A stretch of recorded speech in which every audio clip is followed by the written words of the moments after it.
Hi friends, இன்றைக்கி நான் சிம்பிளாக ஒரு முட்டை குழம்பு பண்ண போகிறேன். அதுக்கு தேவையானதெல்லாம் அரிஞ்சு வச்சாச்சு.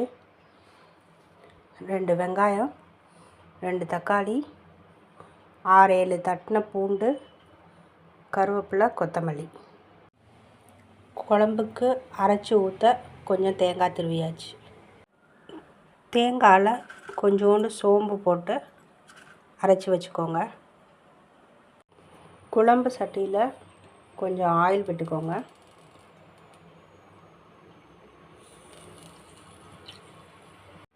ஆயில் ஹீட் ஆனோன்னே கொஞ்சம் சோம்பு,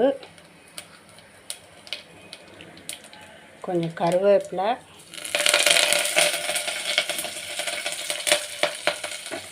தட்டி வச்சுருக்க பூண்டு எல்லாம் போட்டு கொஞ்சம் சாட்டே பண்ணுங்க.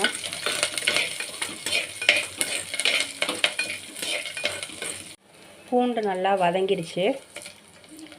இப்போ வெங்காயம், தக்காளி போட்டு வதக்கணும்.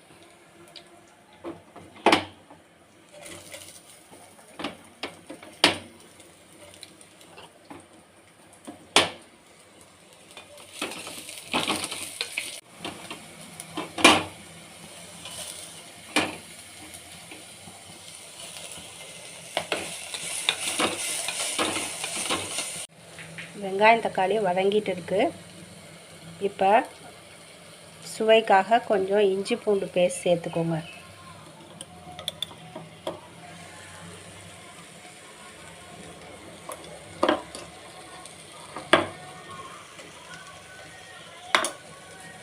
இஞ்சி பூண்டு பேஸ்ட் சேர்த்து வதக்கணும்.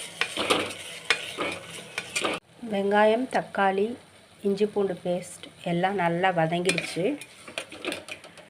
இப்போ இதில் 1 ஸ்பூன் மிளகாத்தூள்,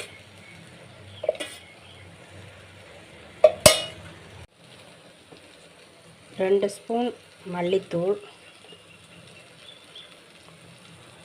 கொஞ்சம் மஞ்சத்தூள், அப்புறம் குழம்புக்கு தேவையான உப்பு சேர்த்துக்கோங்க ஃப்ரெண்ட்ஸ்.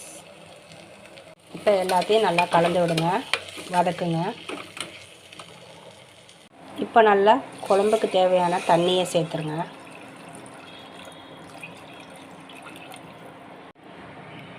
குழம்பு நல்லா கொதித்து வரட்டும் ஃப்ரெண்ட்ஸ். குழம்பு நல்லா கொதிக்குது ஃப்ரெண்ட்ஸ். இப்போ அரைச்சி வச்ச தேங்காவை இதில் போட போகிறேன். தேங்காய் ஊற்றி குழம்பு நல்லா கொதிச்சிட்டு இருக்கு. இப்போ இந்த குழம்புல இந்த 3 முட்டையை உடச்சி ஊற்றிடணும். அவ்வளோதான் ஃப்ரெண்ட்ஸ், முட்டை குழம்பு ரெடி ஃப்ரெண்ட்ஸ். லாஸ்ட்லாம் இதில் மல்லித்தழை போட்டு சிம்மில் ஒரு 5 மினிட்ஸ் வச்சு நிறுத்த வேண்டியதான் ஃப்ரெண்ட்ஸ். முட்டை குழம்புக்கு சைட் டிஷ்ஷாக நான் இந்த முருங்கைக்கீரை பொரியல் பண்ணிகிட்டு இருக்கேன் ஃப்ரெண்ட்ஸ். ரைஸ் ரெடி ஆகிட்டு இருக்குது ஃப்ரெண்ட்ஸ். சாதம் வடித்தாச்சு. முருங்கைக்கீரை பொரியல் ரெடி ஃப்ரெண்ட்ஸ். சமையல் முடிஞ்சது. இப்போ சிங்கில் நிறைய பாத்திரம் இருக்குது. எல்லாம் விளக்கி வச்சுட்டு அம்மாவை சாப்பிட கூப்பிட போகிறேன் ஃப்ரெண்ட்ஸ்.